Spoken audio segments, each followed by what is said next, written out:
recording our session? Yes, Yeah. it's going, so yes, that's fine. So I gathered a few questions for my from all the groups, because as I explained, the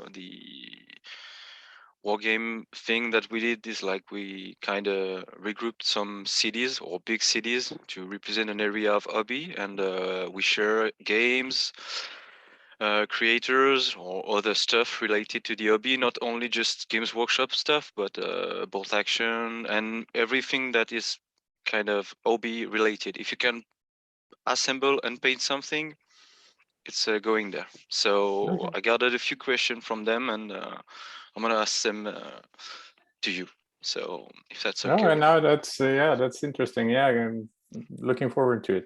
Yes. So the first one was basically the one I asked you before pressing record. But how are you? I mean. Yeah, I'm fine. Sitting here, working on a new model, as I said. Got inspired, so hopefully we'll be done in a week or so. It's hard to figure out how long time it will take, but I hope you'll like it. Once more, a Legio Damnatorum model, of course. I can't wait to see it. As always, every time you start creating something, I'm like, what is gonna come out of this wonderful mind? So yeah, this one I think you will recognize in a sense. It's I could actually give you a little bit of a sneak preview to see what you think. It's just early whips, work in progress still, but let's see if you can figure out what it is just from. Let's see if we can get the camera to. I cannot see really well because of the greens. Yeah, the green screen is messing things up. Let's see if I can. Okay. Let's see. I have a piece of paper here. Maybe that will work. Yes, maybe it's gonna work. Oh no, the green screen doesn't allow okay, it. so no sneak peek, but it doesn't matter. I will wait like everybody else. So yes, you'll see it when it's better more to done. get things hiding. Okay, so thanks a lot for this one. The second question we had was, who are you basically? I mean, are you like how can I say this? Because I didn't translate it the questions beforehand. So, yes, who are you? Just like a regular hobbyist like everyone else, or are you like someone who is related to the hobby in some way because you worked in it before, or just a regular dude who likes to paint? Yeah, it's a good question. So my name is Emil. I started doing this hobby a few years ago because I was looking for some new hobby that is more, my job is very focused on me sitting around thinking all day. I work as a researcher at the university in Sweden, and I have a PhD in software engineering. So I have some PhD students, and I do a lot of research with companies and stuff like that in the area of software engineering, which means that I have to sit and think all day and come up with stuff. And even though that's a lot of fun, it's quite exhausting sometimes. So I like having something to do with my hands and build things and be creative that way. And I used to do cars, car hobby.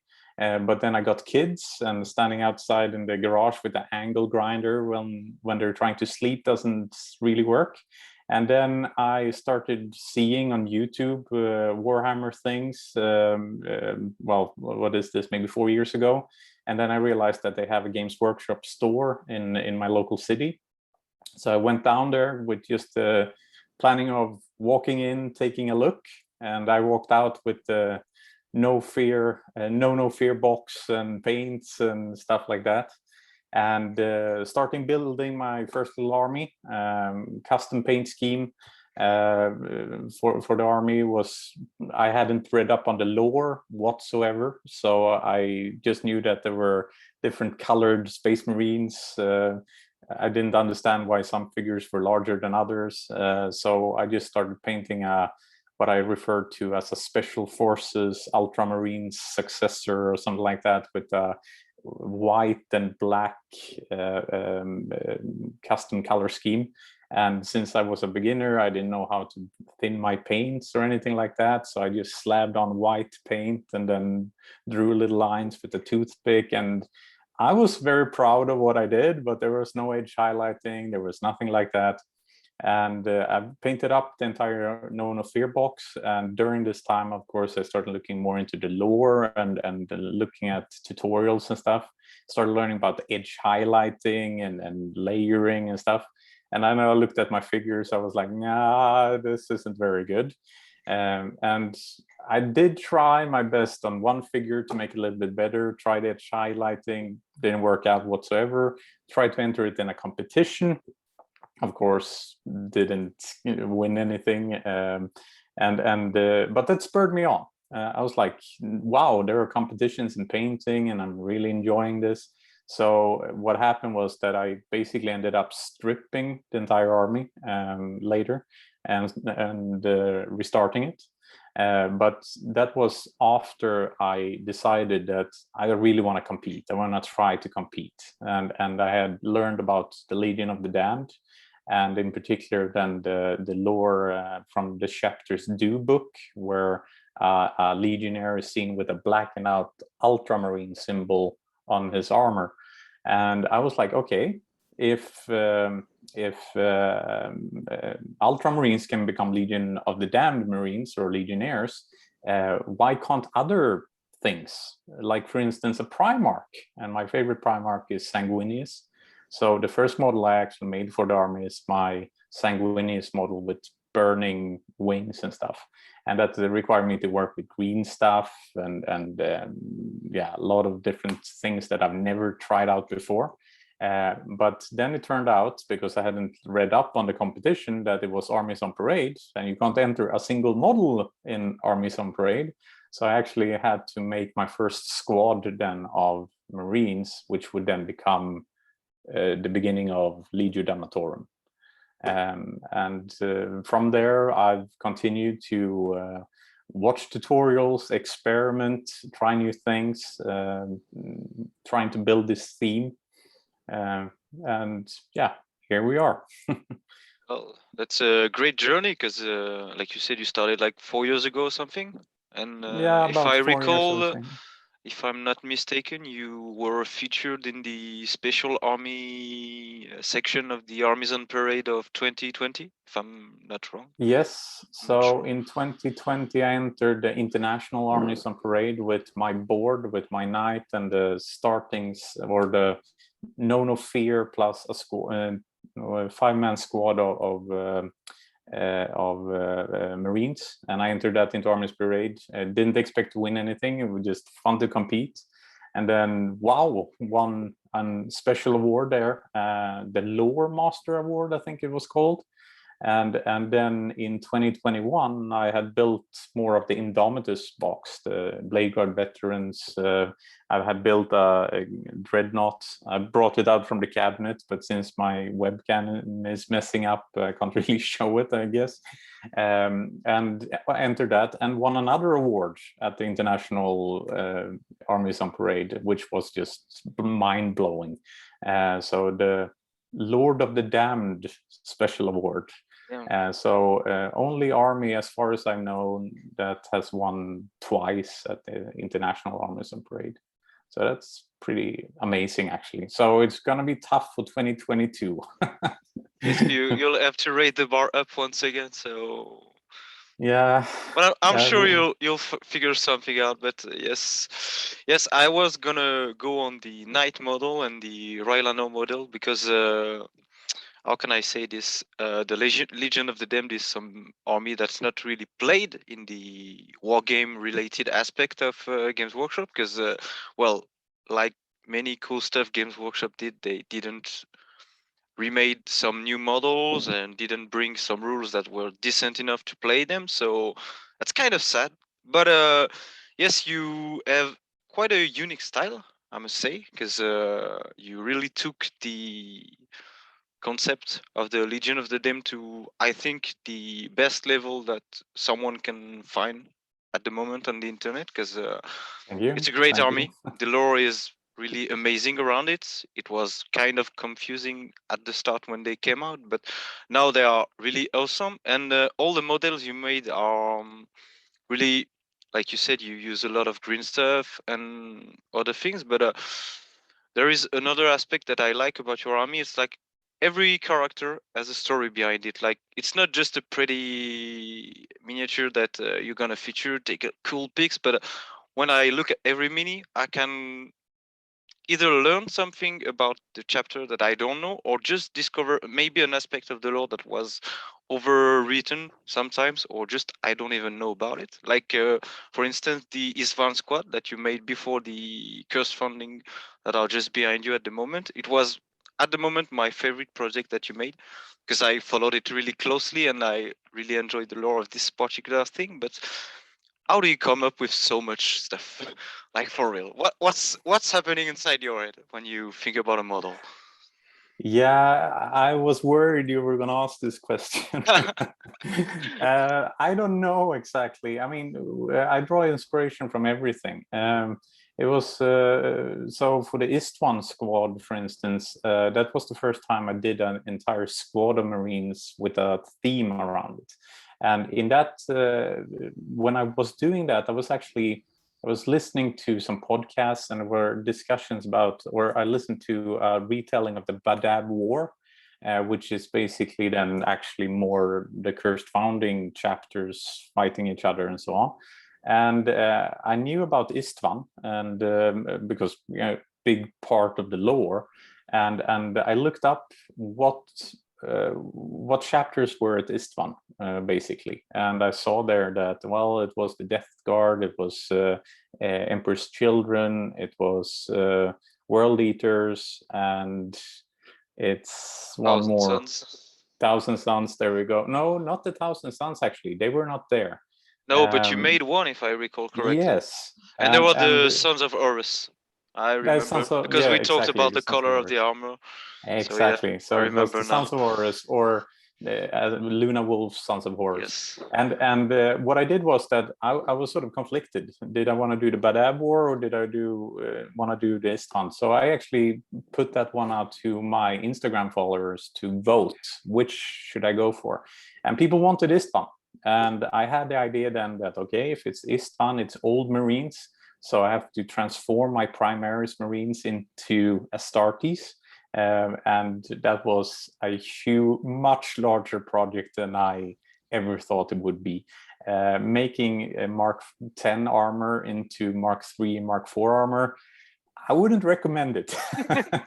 It's a lot of cutting and even more green stuff work. So that project ended up being quite long and I didn't enjoy a lot of it. But the idea was there that then I knew what chapters I wanted or that weren't there. And 4 of them were at Istvan, as we said, and I looked into reading up on the wiki about them, if there were special characters and stuff like that. Garviel Loken came up, among others, right? And in the end, then I tried to incorporate some pieces from the lore into each model in the base or as part of the model. Looking at the armors, what did they look like, and sculpt stuff after that. But as I said, there were only 4 chapters, but it's a 5-man squad, so I had to add 1 more model. And then it turned out, that Rylanor, he died at Istvan 3, and he was found by Vistario and his squad. And I felt like his sacrifice in order to make Rylanor get his revenge on Fulgrim was such a, epic thing that he did. So I felt like, okay, he's a traitor, but I'm gonna add him. He redeemed himself in the eyes of the Emperor. And also then that made it possible for me to sort of create a duo there. They fit together, those 2 models. So I have Vistario and Rylanor from that story. What's it called? The Ancients' Last Stand or something like that. So that was the idea for that squad. When I started this new project, which is in the background that you can actually see due to green screen issues, maybe if I do this, so you can see all of them. I thought of the same thing. I wanted a theme for them, and the Cursed Founding, I wanted to do a Firehawk Legionnaire for the longest time, just because they're the original Legion of the Damned chapter. They got lost in the warp when they came out. They were all deceased, and they started coloring their armors black and became the Legion of the Damned. And since my army is based on that lore, it felt like it's time for me to add a Firehawk.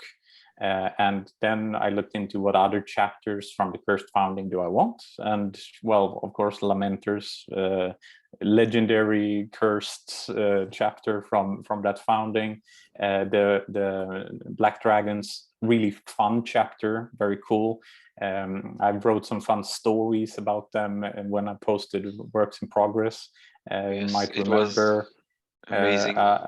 Inquisitor that was very upset that their gene seed kept coming back pure, and then the Minotaur, and then the last one of the squad, which is behind my head here, which is actually not from the lore. It's a custom chapter that I found. And I've done this before with custom chapters. I love when people innovate and create their own chapters. And this one is then, as you might see, very heavily inspired by Scottish warriors with the kilt, with the bagpipe, and yes, yeah. It's amazing. Yeah, and when I saw the aesthetic, is a guy on Instagram, if you want to look him up, it's at PSC0501, but he has created a whole army with these. And when I saw it, I was like, I have to add one. And I asked him, could they possibly be part of the Cursed Founding? And he's like, sure. And I was like, okay, cool. Then do you mind if I add one to my Legio? And he was like, no, go ahead, please do. And we threw ideas back and forth during the build and painting process. So he helped me out with some details and stuff like that. And so that became sort of one of the squad here. I could have picked maybe another, well, already established chapter from the lore, but I found this chapter should be too cool not to add, right? And as I said, I've done that before. For instance, my army also contains a Blade Guard veteran of the Reclaimers of Dorn. Yes. Some of you might know it. It's Chapter Master Baldrax's custom chapter. And also Thunderwolves and Thunderwolfen's yes. Soul Haunters. I also have a Blade Guard veteran from there. So I take inspiration from other people, from media, and from the lore. So many different places. So it's difficult to say that one thing, but usually I get an idea and I try to visualize it, and then I try to build it. So. Okay, so there is a lot of thought in your creation process, if I understood yes. exactly what you told me. And yes, yes, I must say, because you mentioned it, the custom work you made on the Isvan for the transformation of the armor was really cool, because first of all, it looks amazing when painted, and even when it was only just sculpted, it was cool. But it's really freaking accurate, I must say, because every panel, every stud, I mean, everything was there. So I can understand why you didn't enjoy it much, but I'd like to know, but when it was finished, did you actually were like, okay, this much trouble was worth it? Or you were like, it's cool, but I won't do this kind of shit again? I think it was actually more of the latter. I don't want to do this again. Okay. It was so much work because doing the green stuff work with that small scale, and as you said, I tried to capture as many details as possible, even with tiny rivets and stuff like that. And sculpting green stuff, I'm a beginner at it. I've never really done whole armors, which I basically had to do there, and smoothing it out and stuff like that. It was tricky, but it was a learning experience. I learned a lot, and I'll bring that with me to future projects, of course, but I'll avoid making something as extensive like that in the future if I can. With that said, I have some projects in mind. For instance, maybe a certain Primarch of the Iron Hands that might make a return. which I want to build a custom model for. And so there might be a lot of green stuff work again, Okay. but you know, we'll see. I think you might pull that off, and it would be once again kind of lore accurate, because if I'm not mistaken, but I can be, because I didn't read about the Legion for a while, but I thought there was mention of some battles where they were led by a giant fiery armor guy, headless. So maybe Yeah. Ferrus is somewhere lost in the warp and just waiting to beat some Emperor's children, maybe. But in the what's it called, the Master of Mankind book, oh, he actually there is a huge, as you say, giant without a head. So yeah, I think it's more or less confirmed that he's in the Legion. That's gonna be a great project, I think. Yeah, I hope so. What other questions did I have? So you already answered some that I wanted to ask later, so that's really great. Yes. So yes, I have a few about some of the collabs you made, because most of the people that are in the group are not really like English speakers, or they are not into some of the more mainstream media or content creators. So my first question was, how did the mini wargaming collab happen with Dave? Because that was awesome, by the way. I couldn't watch all of the reports because I'm not sub to the vault, but I will someday, because I need to see all of it. But I thought that was really great to see your army transitioning from just exposition models, I would say it like that, to actually wargaming with it. And the lore behind the battle that they played was amazing, but seeing your model on the table was just, it was really great, because they are really striking, and I don't know, there was something behind it that was just a different scale of epicness, I would say, because it's cool to roll dices and just pit armies against each other, but this one was so cool and unique that it was, I don't know how to explain it, but it was great. So how did this happen? How did this go down?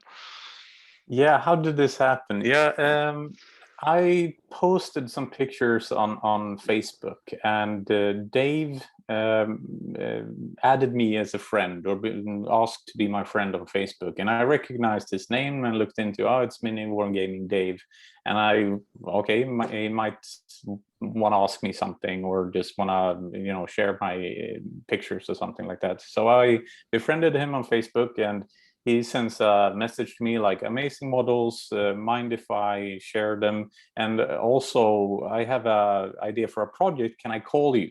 And I'm like, okay, sure. So we took a quick video chat on Messenger, and he's like, love your army, it's amazing. Would you ever consider to send it to me in Canada to borrow it to do a narrative campaign?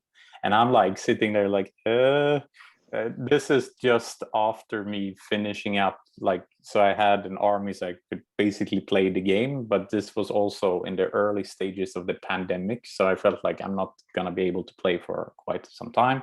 And I was sitting there contemplating, because I spent a lot of hours by then already, and sending the army in a box in the mail from north of Europe to Canada, I was like, I may never see them again, right? But then I felt like, okay, either they just sit here in my cabinet since they can't play during COVID, or I send them out, and a lot of people out there that are stuck in their apartments and stuff like that, they get to see the battle reports, at least to get like a little bit of, they can't play for real, but they can at least watch the battle reports. So I was like, okay, no, let's do it. So I just told them there in the chat, just made up my mind, sure, I'll send them to you.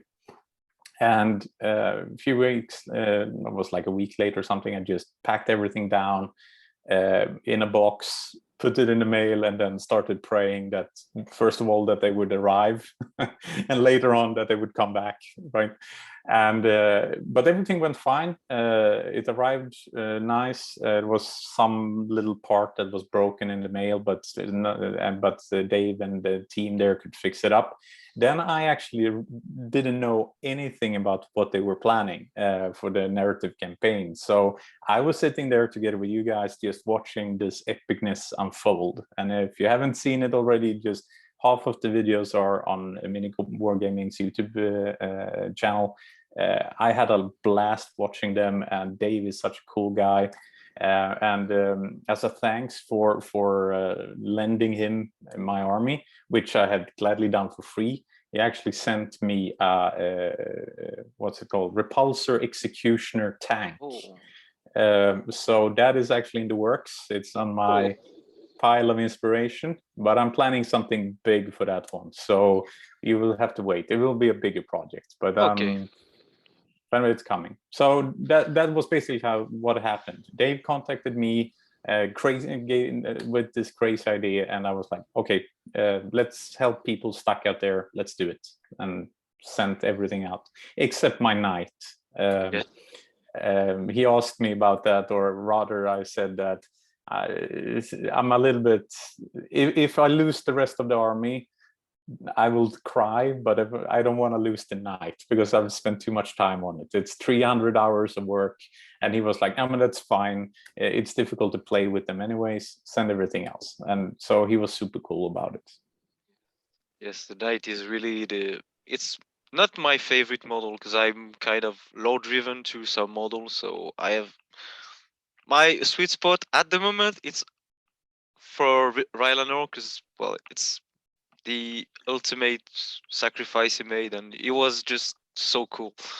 The embodiment of the Emperor's Children, former glory, and I mean, it's so cool. But the knight is one of the most amazing piece of work I've seen for the last 5 years. All the freehand stuff that you made on it is. I will try to edit the video and put some links of the model that we talk about. I'm not sure if I'm gonna pull that off, but I'll try. But yes, the freehand that you made with the like the double fates of the Emperor with the rotten one and the former glory one, it's so cool, and all the detail stuff you put into it was kind of just breathtaking, I would say.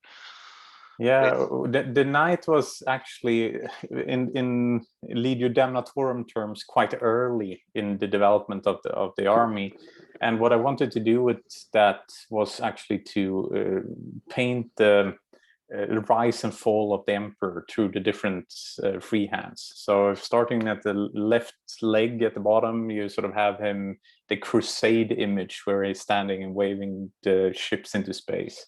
Then on top of that, you have just his face, and then to the top left, or on the left on the carapace, well, his left pauldron, right pauldron, if you see him from the front, you have just his face when he is the emperor of mankind. Then on the top of the carapace, you have Horus. So you have the famous battle image between Horus and the emperor on the ship, where the Horus almost kills the emperor. And then finally, you have the emperor sitting on the throne on the left side. So you can sort of follow him from starting the crusade to becoming the emperor to basically getting to the throne. And there was a huge project, and I had a clear vision of what I wanted to do. But I hadn't done any actual freehands when I started that. So that was the first time doing faces and stuff like that. And when I started, it was like, okay, the first image I painted was the emperor on the carapace. And I was like, okay, let's see how this goes. And just started painting. And I was so happy that I managed to sort of pull it off. So I was like, okay, there's a chance I can actually pull this off and then continue working from there. But coming to the Rylanor model, there was actually people commenting on my older miniatures and said, like, are you planning on doing a Rylanor? And I'm like, who's Rylanor? So I read up on it. It's like, oh my God, I have to do this. And then realizing that it was a contempted dreadnought. I have never worked with Forge World resin before. So that was a new challenge, but I really loved the model. So I was like, okay, let's get some Forge World resin and see how that works out. And I really don't like Forge World resin, unfortunately, because the quality is not that good. but it was a lot of fun to post it and all that stuff, and then doing the narrative piece of it, adding the bomb and then the small little details with the 1,000 suns flying around the base, and then the banner hold with Fulgrim and Rylanor. I'm hoping you can superimpose an image there, because me just explaining it might not give it justice. But no, but I'll do it for sure, because the model is just amazing. You added everything, the bomb, the glow of the bomb that's just going to set up. You even, if I'm not mistaken, you even added, maybe on your YouTube or something, you added like some theme music around it. I don't, maybe I'm confusing something, but I recall some music being added. Maybe it was in the story, but yes, you did something like that too. The video, he appears in the video that we did. What did I call that video? Oh, anywho, before Armies on Parade 2021, we released a video, and it was actually a collaboration between me and Adam Nickel of the Fluffenhammer and Corvus Music Yes. on Instagram, and he actually made a custom song for the video. The prayers or guarded memories? I don't. There we go. No, well, it's one of the two. I don't remember. Yeah, which prayers one. Is the last one. Yes, it's the you made it 2 months ago. So yeah, and that was a fun collaboration, because Adam is a lore expert and super fun guy, and British. I needed someone with a native English accent to do the voiceover. And he's a little bit of a voice actor as well, and he's done a lot of fan readings of Warhammer stories.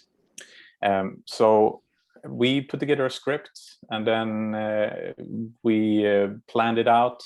Corvus did the music, and then I photographed everything, filmed it, and did editing, and then we did the voice lines of that, which Adam helped out with quotes from famous quotes from the Emperor and stuff, and created this prayers video. So amazing collaboration. So yes, that's what I was gonna say. The other question I had is not hobby related, but kind of revolve around the things that you just mentioned. But you are obviously, you have a YouTube channel, but it's not like your main focus, I would like to say, because there are like 6 or 7 videos, something, but they are really useful. That's how I learned to make my flames. So thanks to you once again for that, and all the free ending stuff that you put. But why did you choose to go on Instagram? Was it because it's easier to communicate around the hobby, or just because when did you start your Instagram as well? Because was it after the Armies on Parade, or how did it happen? How did you go out to the world as the amazing painter and creator you are? I started with just posting my early models on 9gag, actually, and I still do. They have a Warhammer forum there, and I started there because I didn't really know where do I post these things, and I just wanted to share because I was happy with some models, or I've seen other people sharing models there on 9gag. So I started with that, and then someone told me like, oh, but there are Facebook groups. And I was like, oh, cool. Well, I'll post it on Facebook. And then that led to Reddit. And someone said like, Reddit is nice. And I've always been like, Instagram, that's for influencers and stuff. There's nothing of value there. And then people started saying that, well, a lot of people post Warhammer stuff there. And I'm like, okay, I'll have to look into it. And people convinced me that it was a good way to like post all my images in one place and you know, create my own page with my content.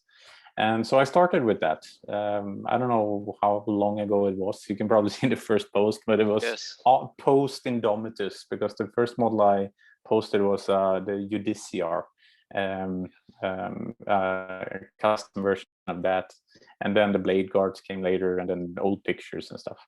But the reason why I never went into YouTube and all of this is because this is a hobby for me. It's just a hobby. I don't plan to do it, make it work, even though I get like one question about if I can do a commission a week, roughly, on Instagram and direct messages.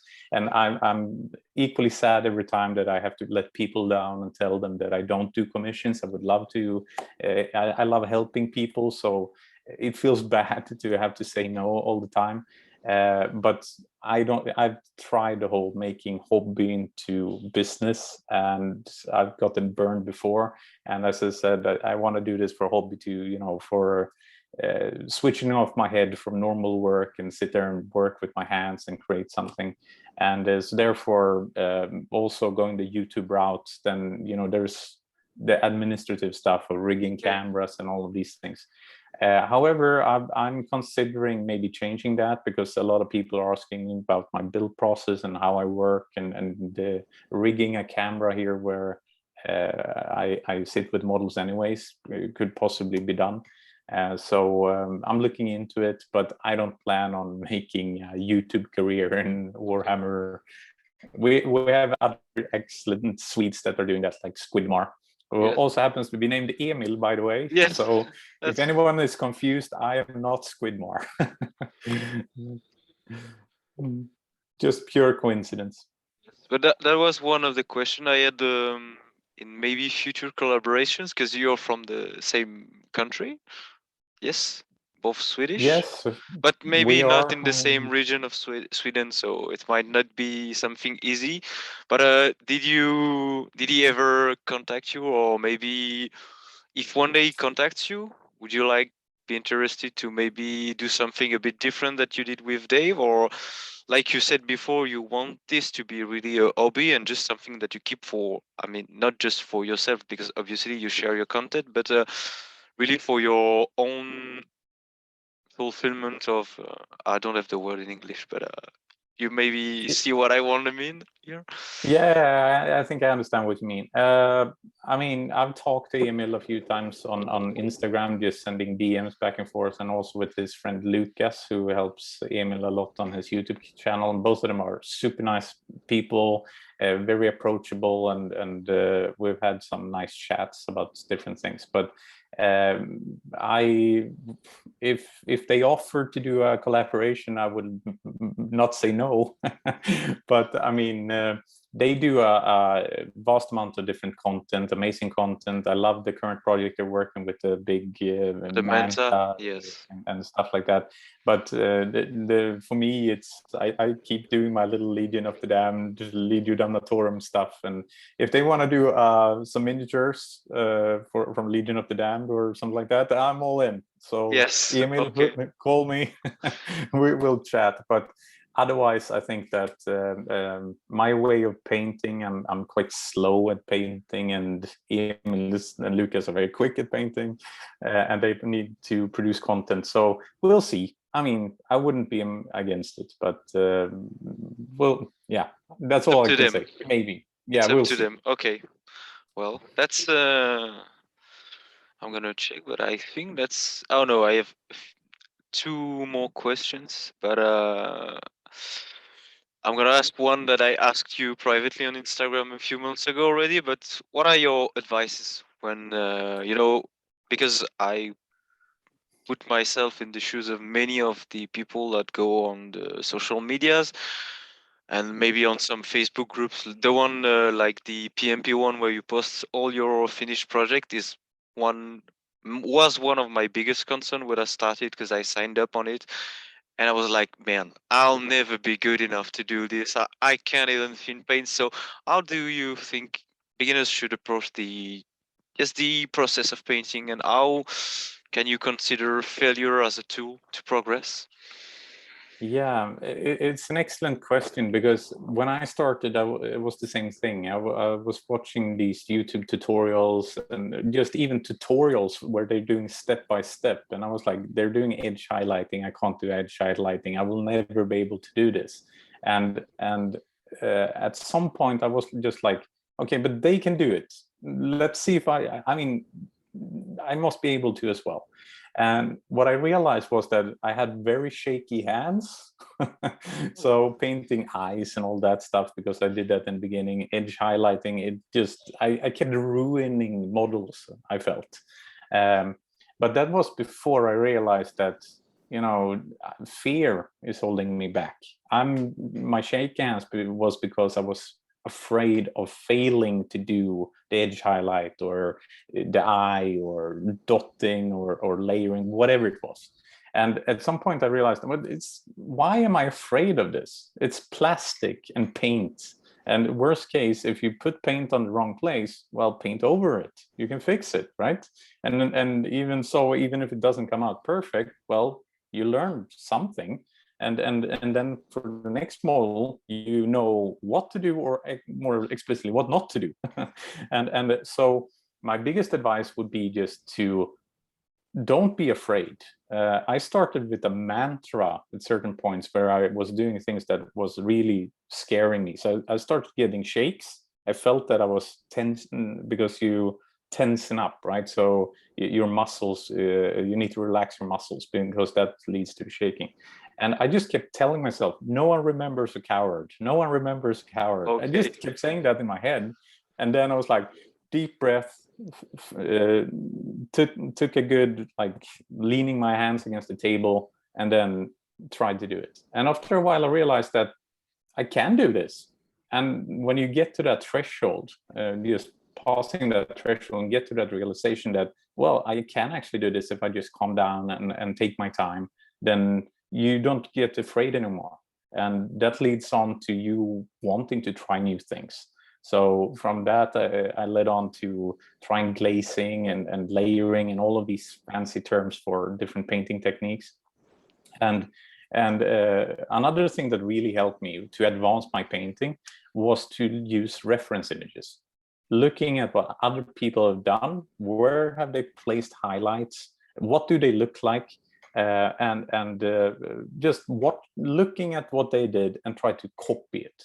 For the first few models were pure copies, just trying to paint what they had painted.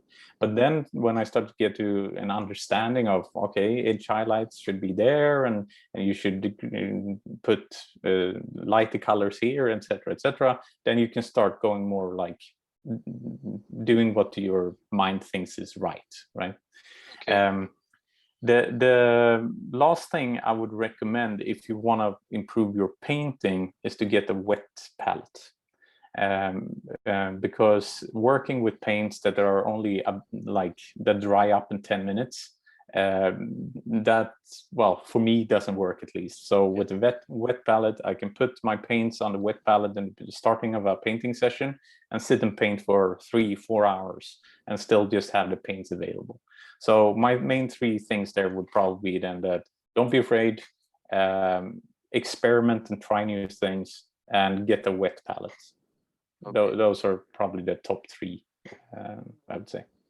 Okay, thanks a lot about that. Okay, I lied. That's not 2 questions. I have another one to add on the list because I just thought about it.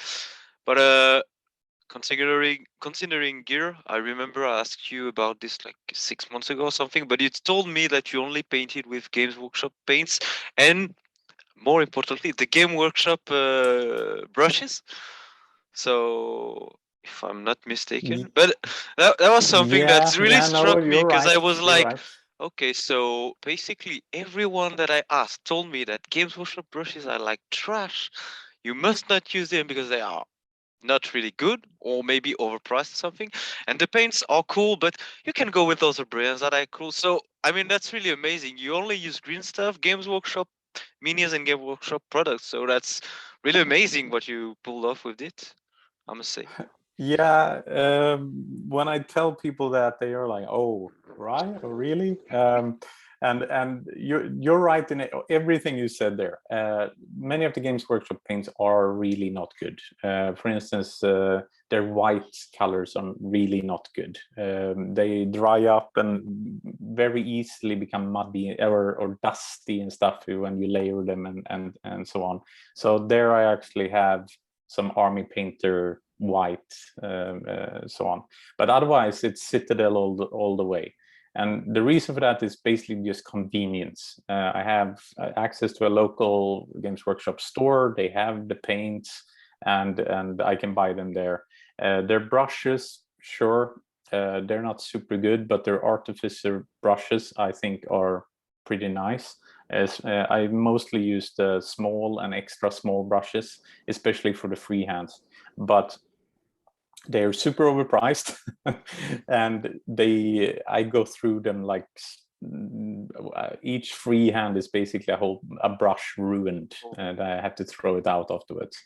So I've spent a lot of time in brushes. I have so many of these plastic containers. Okay. Yeah, I can see 6-9 of them just from where I'm sitting, and I've thrown a bunch of them away. Okay. So there are better brushes out there. My wife got me some Da Vinci brushes, excellent stuff, much cheaper. So I could recommend trying them as well. I've only used them a little bit because, you know, you stick with the devil, you know. Yes. So I've used the Citadel products mostly, and the Citadel paints. Yeah. That's really interesting. I mean, that's gonna maybe make some people reconsider because that's something that I think maybe a lot of beginners might tend to. That's sad, but it's always easier to, you know, find yourself the excuse that I don't have the right gear or I don't have this kind of thing to paint. But you are just the perfect example of just with trial and error and determination and just sticking to maybe a process. I think that you can evolve and get better. Yeah, but I think there is another thing there when it comes to paints, and that is that a lot of people watch, like, let's say Games Workshop's own tutorials on how to paint these models. And in these tutorials, they start with, like, we use Mephiston red now, and then now we'll use Evil Sun Scarlet as a first highlight, and then we take some other red color to do another edge highlight. And everyone then thinks that I have to have these 3 colors in order to paint this. I mean, in some cases, I use 2-3 colors, but I mix them. You can mix the colors to change the nuances. For the freehands, it's generally for faces, it's brown and beige. And then I just keep mixing up the color tones that I need. Maybe some red also, just for some cases, but generally not more, right? And when it comes to darkening down colors and stuff, I usually start with a pretty dark color. So it might be for the red armor here. Where is it? There. Yes, this right there. red armor here. It's basically starting with Mephiston red, darkened down with black. And it's just mixing on the wet palette. So I have a click to work on, doing the base layer, and then working up from there and mixing colors as I go. That means that I can't replicate it perfectly. But if you want a more realistic look, you want a lot of different colors and variation in it anyways. So why not mix colors, right? And when it comes to using paint brands, it's just me being lazy. I should try out more paint brands, to be honest. I'm going to be honest with that. And also try other types of paints other than acrylics. I've seen people do amazing things with inks and fluorescent paints and all of these different things. And it's just me not getting around to try them out yet. But I'm working on it. Okay, but I was not gonna mention it, but yes, the fluorescent paint are kind of interesting. I'm looking for it, but I don't. Oh, I just sorted my desk, so I put all my models away. But I made one Legionnaire of the Legio Damnatorum because I really loved it, so I tried something. And yes, I used fluorescent paint to kind of put all the creases of the armor and stuff like glowing with that kind of magmatic look. But yes, I was gonna ask, that was my last question about the painting stuff, but you switched to basically classical paint style to the NMM. I think you did that on the Valrak model, or a little bit earlier than sure. that, actually. Or if it but was the Alpha Legionnaire. I don't recall really well because I'm no, it's even a little bit further than that. But yeah. you really kind of stuck to it, and I think that's because it's a technique that's, at first when I saw it, I was like, what's even the point? I mean, you can buy metallic paint and you don't have to worry about how it's gonna look because it's metallic, but it's something that's kind of challenging, I guess. But I think it's what gives your model really this vibrant look, because the colors are unique and you control all the highlighting and stuff. So how do you approach it? I mean, what, because there might not be so much reference for every legion. So is it hard sometimes, or do you just go around and try stuff and sometimes you strip the models? When it comes to non-NMM, non-metallic metal, the reason why I started doing it was basically because I was intrigued by it. Once more, I wanted to experiment. There are a few models in the early parts of Legio Damnatorum, including the Knight, actually, that have metallic paints on it. So the trim on the Knight is actually lead belcher with Null oil, highlighted with some silver, the standard Games Workshop way of doing things. But I saw all of these amazing painters doing non-metallic metal on their models, and as you said, you can control the lighting and stuff like that. And I just felt like this is something that I want to learn in order to improve my painting to reach the level of, well, what you see at Crystal Brush or Golden Demon, where you have all of this non-metallic metal, or sometimes true metallic metals, but non-metallic metal. And to be honest, how I approach it is, as you said, there are not necessarily references for every chapter, is that I have a basic recipe that I work with of how I make them.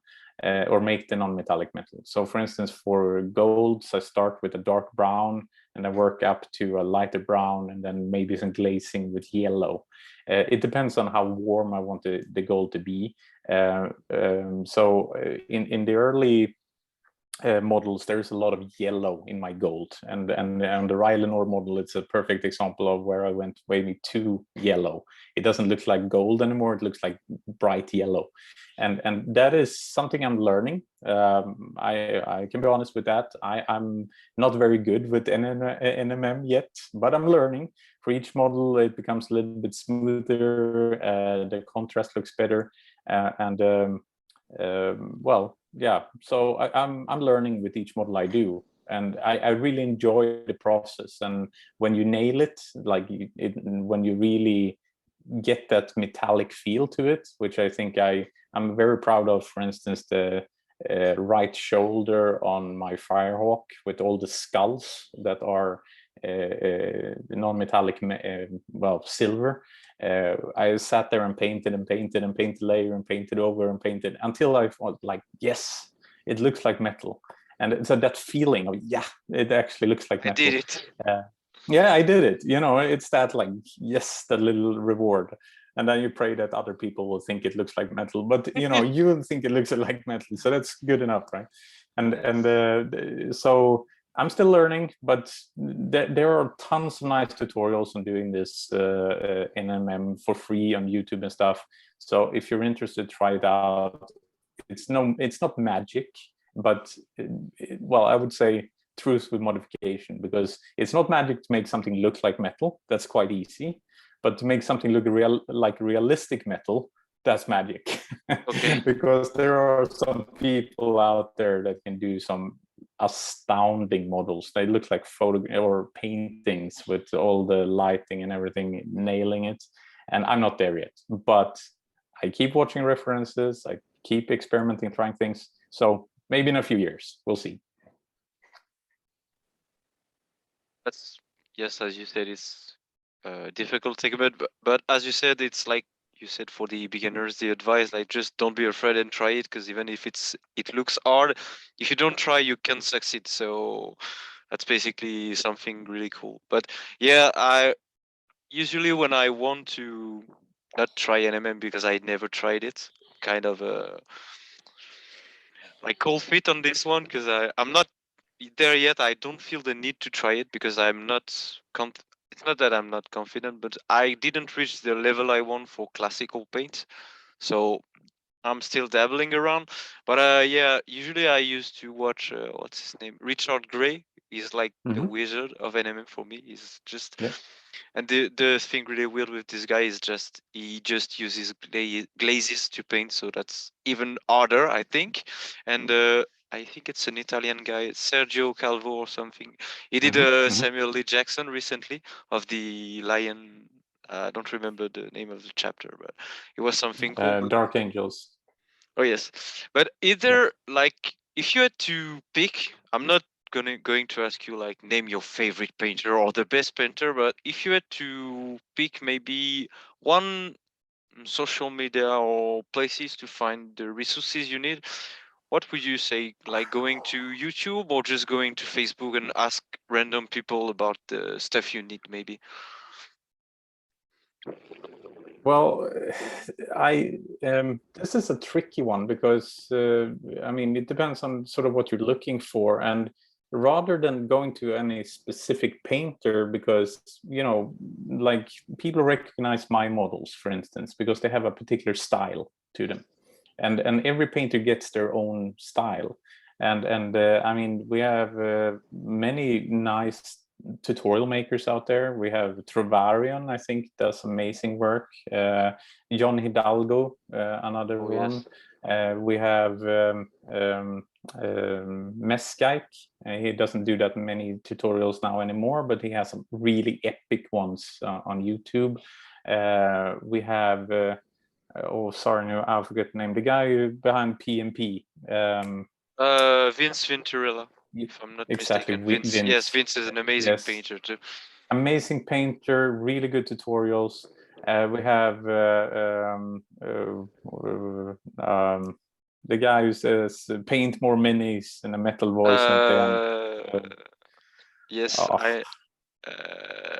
Miniac. It's Miniac. There we go. There we go. And then we have Squidmar, of course. Yes. That we talked about. Fellow Swede, and so on, right? And usually when I need to get inspiration or learn something, it's more than me going to Google or YouTube to search for what I'm looking for, like non-metallic metal or non-metallic metal tutorial or green stuff or flames in green stuff. And most of the time you can find something. You might not find exactly what you're looking for, but it's something that you can get inspired by.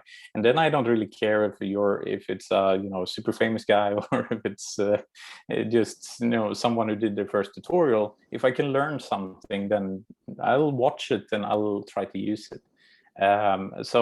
But some of the names that we mentioned there are people that I've followed and looked at also, and when I started off, of course, all the Games Workshop's own with Duncan Rhodes is legendary. The Fincos of paint. I mean, I actually have one of those that Duncan commented on one of my models, and I was one of those. I remember you were like, I did it. I achieved greatness. Yeah, that was. And I think that must be really amazing to have the literal god of painting minis that comes down on you and say, "I'm proud of you. What you did is great." So the only next milestone now is that the actual emperor comes down and says, "Nice minis." Yes, or maybe who knows? Maybe one day they'll call you and say, "Excuse me, Emil, I'd like to feature one of your minis in the Newcastle room, like the Mecca of Warhammer." It's Newcastle or New. I don't remember the name of the town where the Warhammer HQs are, but maybe one day they'll call you and say, you won Armies on Parades a few times, so now we want people to see your work in real life for real. Like, let us see what you got. Well, maybe, who knows? Maybe it's good to have goals and dreams. So we'll see. Maybe one day. Maybe. That's what I wish for you. Not that it's something you need, but if it happens, I think it would be great for you because you deserve it, I think. But I'm biased in this because I love your style and I love how you paint. So, and I always come to you when I need some advices. So it's not really fair to say that you are good by me, but yes, you are. You're a great painter. And I think it's really what's cool also is that you are also approachable. I mean, I remember the first time I messaged you, I was like, "Hey, you're really cool, man. How do you do this stuff?" And then we kind of continue exchanging messages, and that's really, I think that's cool to have someone who creates stuff and just is how do you say this in English? You are grounded, I think. I'm not sure if it's the right word. Yeah, I mean, that makes sense. I understand what you mean. Down to earth, I think. Yes, is the down term to you're earth. looking Yes. for. Yeah, I chose to be approachable and down to earth and all these things that you say, just because, I mean, this is hobby, we share it together, right? And even I'm one of these people that even if you come with your model to me and you want to show it off, and might not be the best paint job in the world, but there's always something there that I appreciate. It could be, you know, your paint scheme, or maybe that you do excellent edge highlighting, or you cool idea, or kit bash, whatever it might be, right? And just throwing some ideas back and forth. I get inspired, and if I can help, that's just amazing, right? Because basically what that would mean is that, like, I love our discussions we've had. You send me pictures of model, I point out things, you fix them, and I was like, oh, great, they're much better, right? And at some point you will come up with something to send it to me, and I'm going to be like, you know, wow, that's so amazing. And if I can just inspire or help some people to get to that level, it will just make me be able to see a lot of more cool models, right? And everyone wants to see cool models. Yes. So, I mean, it's a win-win, right? Yes, a win-win. Yeah. Yes, you're right. So and I really hated what a few times there are a few people that DM me with like, sorry for, you know, DMing you, I have a question, and I'm and sorry for bothering you and all that stuff. And then afterwards it's like, yeah, I've been terrified to ask you, I've been wanting to ask you something for so long. And I'm like, why? You know, send me a DM. I think that's exactly you know, what I I love did. talking to people. Yes, I think that's exactly what I did with the first DM. There were like 3 or 4 lines of, I'm really sorry because I don't want to bother you, but you know, you make so much cool stuff, and I'm like your little noob. So, but yeah, that's really, I think that's really cool, because you, and the other thing, because you mentioned it earlier, but you are really close to your community, because we can call it a community now. I don't remember how many followers you're at on Instagram, but it's quite a few thousand people. But you always, you know, share your work in progress. You, as you said, for the East Farm Squad, you put a vote up, and I mean, that's always cool, because even if, like you said, you are a slow painter, I don't think there is slow or fast painter, because I think everyone has his own creation process and steps that they do. Yeah. Their own rhythm. I prefer to call it rhythm than speed, because it's art. The things we make is art, so there's no speed in art, I think, but that's a personal opinion. But yes, you are, even And when I you agree don't with you on post a that. model, there's like always a kind of a sneak peek, or just, I mean, the stuff you did with the last Bad App Squad, with all the fun banter around the fire oaks, the laments, that was hilarious. Every day I was like, oh my god, what's gonna happen? And I couldn't. Some days I was at work and I was like, oh my god, I'm gonna piss my pants, because that was so funny. But I think it really humanizes the minis you make, and you have a unique style. You repeat it quite often that you're not that good, but you're a good painter, even if you want to progress more. And this thing that you add, this humor on this type of how can I phrase it? Yes, it's kind of a connection that you build. Just it goes further than the hobby, I think, because you created your own lore basically. So you took something that games did, and you were like, I like it, but I can do something different. And then yes, I don't know how to phrase it in English, but that's amazing. All the stuff you put aside the hobby, just the painting and green stuff, but all the things you made to dress up the actual Legio Damnatorum. So yes, thanks for that. It's really cool. Thank you. Now I like doing, I mean, I've never been into doing repetitive things, and that is basically also why I came up with this paint scheme, because that allows me to paint any chapter I want, and the lore part of it, of making that possible with the models, is just something that allows me to, you know, innovate with each model. And the last thing you pointed out here with the little stories, it was something that just happened when I was working on the last few models, and starting, I think, with the Black Dragon model that I mean, they're supposed to have this pure gene seed, but the Inquisition doesn't believe it, so it became this running joke from whip to work in progress picture to picture that this inquisitor was just asking the servitor to run the test again, run the test again. And I mean, it was funny. So when I started the last model being the Firehawk, I was like, okay, let's see if I can create a little story about this based in their original lore, which is them getting stuck in the warp. And I came up with this protagonist being the navigator, who was just sitting and listening to music when he was supposed to leave the warp and miss the exit. And I was like, how bad can it be, right? And you know, a few thousand years later, they appear as Legion of the Damned. You know, it's like it could get pretty bad. So my bad, bro. My bad. My bad. Yeah. So and that was just something that came to me when I was sitting there and like, let's try to make a funny story. So I'll see if I can continue that in the future, or if I just add little, you know, quotes or whatever it might be on my stories. But the idea is to share with the community, and what seeing the works in progress can help people, like, you know, tear down a little bit of the magic of how did they get there to that really amazing model, what were the steps, right? And so I try to do a little bit of that, just giving back to the community, because, you know, I got here by watching other people's work and so on, so I'm just giving back. That's it. Yes, you pay it forward, as they say. That's really cool. And the last thing I would say is, because it happened on the Isvan project when I messaged you sometime, but you really, even if you have your thought process, your creation process, you really stay open to suggestions and maybe some I don't know how to phrase it, but yes, when I guess, because I'm sure it happened with other people, but when somebody tells you, maybe you should try that, or why did you do that, or why don't you do that, you're still like open-minded, and not that you accept to change your way of thinking, but you get this inspiration too. And I think it's really cool to, you know, because personally, when I don't remember, it was about the Sons of Horus of something we talked about, and when I saw that you did the thing I said, I was like, then that's cool, because I didn't put any ounce of paint on this mini, but I was like, that's really cool, because I couldn't do this.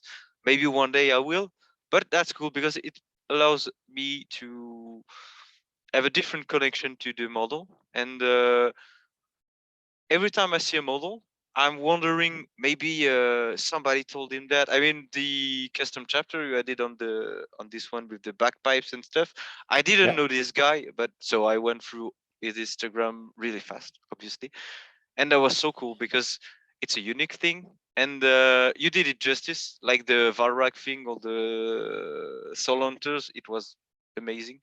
I'll try to put the Instagram of all the people you mentioned as well, because I think it's cool too. Yeah, and the thing is, like, as you point out there with this one project, even there I tried to get I got a lot of nice feedback from my followers, and of course, if you have a great idea, then I mean, if it's better than mine or it's inspiring me, of course I'm going to use it, you know, because sometimes you have ideas you think are good, but then someone says something that is better, then why not, right? And with this one project, I even tried to get feedback from the community. You might remember there were a few instances where I did votes for, should I do this pose or this pose, and then went with what the community wanted. So I felt like that project in particular was a little bit of a community driven one, but it was a special project in that sense that there was so much possibility of doing it. With latest project that I have behind me, I had such a clear vision of each model and so on. So I was planning on maybe doing some votings, but then it ended up being the funny meme style texts instead. So I tried to mix it up, right? Do something new with every project and keeping it fresh. That's important to me, because that's cool. I think that getting stagnated and doing the same thing over and over and over and over, you will lose interest after a while. And that will just make it harder to get down to actually do the painting. Then it might be easier to just like watch the next episode of my favorite TV show instead today, right? And then the day after another episode and so on. And then suddenly it's weeks since you painted last. But while keeping everything fresh is a way for me, at least that works for me, to be inspired and actually get models done, right? Even though some of them are very time consuming. Yes, like you said, you don't like to repeat yourself in the things you do, so that's cool, I think. But if I understand, With that said, of course, I respect people that have 10,000 or 50,000 points of ultramarines, right? Every model looks the same or more or less or very similar, and I respect it 100%, of course. yes, I'm trying to. Yes, there's a guy that like kind of like you, like the guy was nowhere on the social medias, and he popped up in like a year. It's Prager Paint Minis on Instagram. I'll put his ad somewhere. It's a guy. He paints ultramarines. I'm part of this really big group of people who are like, oh, the ultramarines, oh, the great ultramarines. But this guy, he paints all his models. They look the same, but there is such attention to details. He has like a kind of a comic book style. He does all these battle damages and stuff, but it's amazing. You have a unique style of each mini is different, but he has a kind of a not I don't like to say this kind of copy pasted, because it's not copy pasted. Obviously there is an amount of work behind what it is, really cool. But that's cool to see that you can have such difference in approaching the hobby. But like you said, we have to respect every mini, I would say. It's like you said, you were into cars before. Like I heard someone say one day, you have to respect all builds, because if someone puts his time, effort and sweat in something, it's just it has to be respected, because it's I done. mean, So the thing is this, that a lot of people don't understand this, I think, and that is like, you can comment on a model that you don't like and say that I don't personally like this model. That is fine. That be your subjective view is, I don't like this model. I mean, I've gotten that on not these particular models, but on my models. Like, I don't like that just because it doesn't look like what I think Legion of the Damned should look like. That's my subjective view.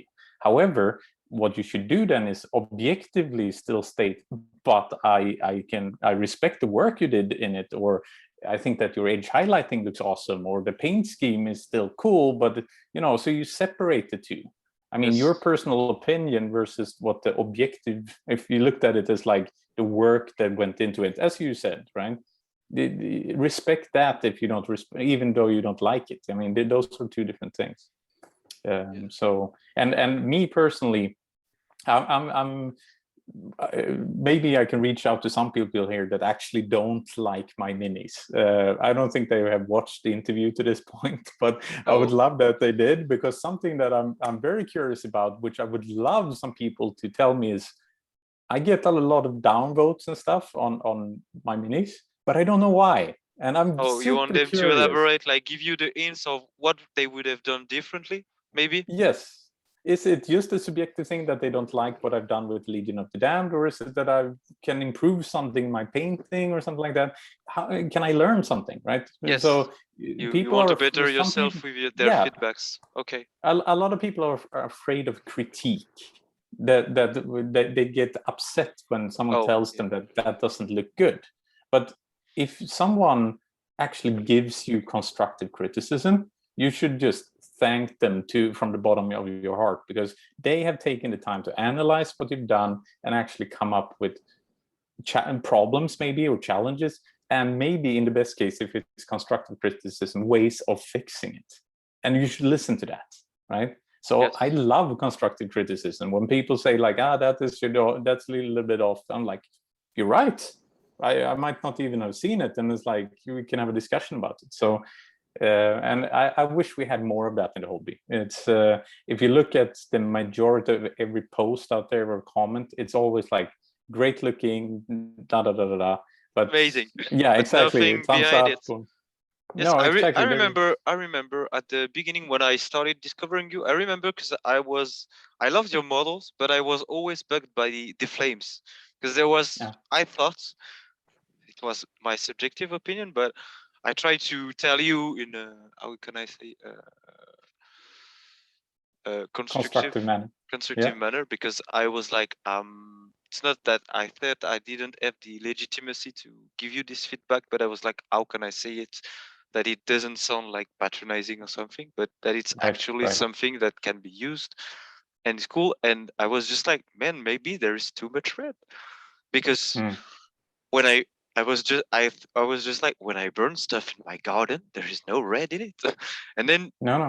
I noticed that the red kind of vanished from the flames. And personally, I think the flames looks better now, but maybe some people are like, well, where is the red? Because it doesn't justify the flames. I don't think it's appealing to my eyes. So, but that's cool. That's what you said. Like, we have to stay open-minded, and if the critique is something that you can build on, we should take it. And if more people can be critic and bring something to the table, because I think most of the done boats might be just, I don't like your model because you paint better than me.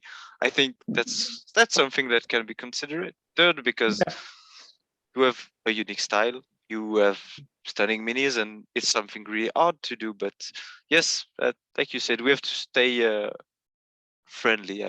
I think that's a word. We have to be I friendly mean, and that's the important part. I mean, so just making sure that people understand me is like, just because of this, I don't mean like tell people that you hate their models, but because you have to follow that up with why you hate it in that case, both the subjective and maybe objective things, because just being rude to people doesn't help anyone, and it's not, that's not what the hobby is about, right? So be friendly, but don't be afraid to present possible improvements, constructive criticism. That I think we should encourage in the hobby. And I have a last question. It's kind of a troll one, but because I noticed you mentioned it in one of your story, but you didn't like painting the Lamenter one because the yellow was kind of tricky, if I understood correctly. Yeah. I can see in your look that it was not cool. No, yellow is one of these colors that is, at least with Citadel paints, not a pleasure to paint, because you need to go slow and with a lot of layers, and it's easy to mess it up. It's sort of like painting white. So the yellow part on him, once that was done with all the highlighting and stuff, I was like, yeah, I don't know. So that is why I did all the, where is he there? That guy, all the battle damage all over to sort of maybe hide a few mistakes, but also to break up the yellow. So so I have all the respect for people that paint Imperial Fists, Lamenters, so on. All credit to you. But I like black. Black is nice. It's a great color, yes. Yeah. Well, I think that's all for the question I had. If you want to add something, maybe, or if not, well, I'd like first to thank you for all the time you took, because it's really cool from you. And I've taken quite a lot of your time, and it's late. So, as you said, you have kids and stuff. So really thanks a lot for answering all these questions. I thought it was going to be like a 20 minutes thing, but no, quite not. No, I'm a very talky person, so I was thinking this will take something between half an hour to 2 hours, depending on how many questions you have. So, that's cool. We are at the middle, so it's cool. We found the middle ground, and I was more I messed up my words, and so thank you for all the time you took, and it was a pleasure for me to talk to you, because we have always talked via DMs, but talking to you in person is really nice, because you are really an inspiration. You are passionate about what you do, so that's really cool. I'll try to do a really cool video if I can, because I'm not sure about my abilities for that, but I'll try. I don't promise if I can subtitle everything, but if I can't, I'll try to put a kind of the French translation for all my French speaker out there, and for the others, well, they'll learn English at least, so that's cool for them. And yes, I'm trying to do everything I can to make justice to the time you took, and I'll try to post it. I'll post it on the Facebook group, obviously, but it's kind of I don't really understand the system they put in place, because it's private group, so I don't know how to do it, but I'll try it as well to put it on YouTube. So if you want to come back to it and look at it or show it to friends, I mean, you can. So thanks for your time, really. That was really cool, Emil. Thank you a lot. Yes. Thank you a lot. It was a lot of fun. So thank you. And if anyone want to see more of my stuff, then I have the tag thing there. Yes, the at is right there. So yes, they can find cool. you. Yeah. Thank you.